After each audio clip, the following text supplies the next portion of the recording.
This is very painful to watch, guys.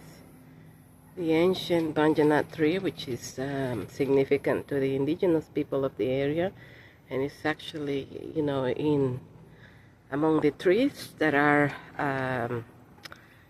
indigenous to the area and recognized as indigenous, has been removed.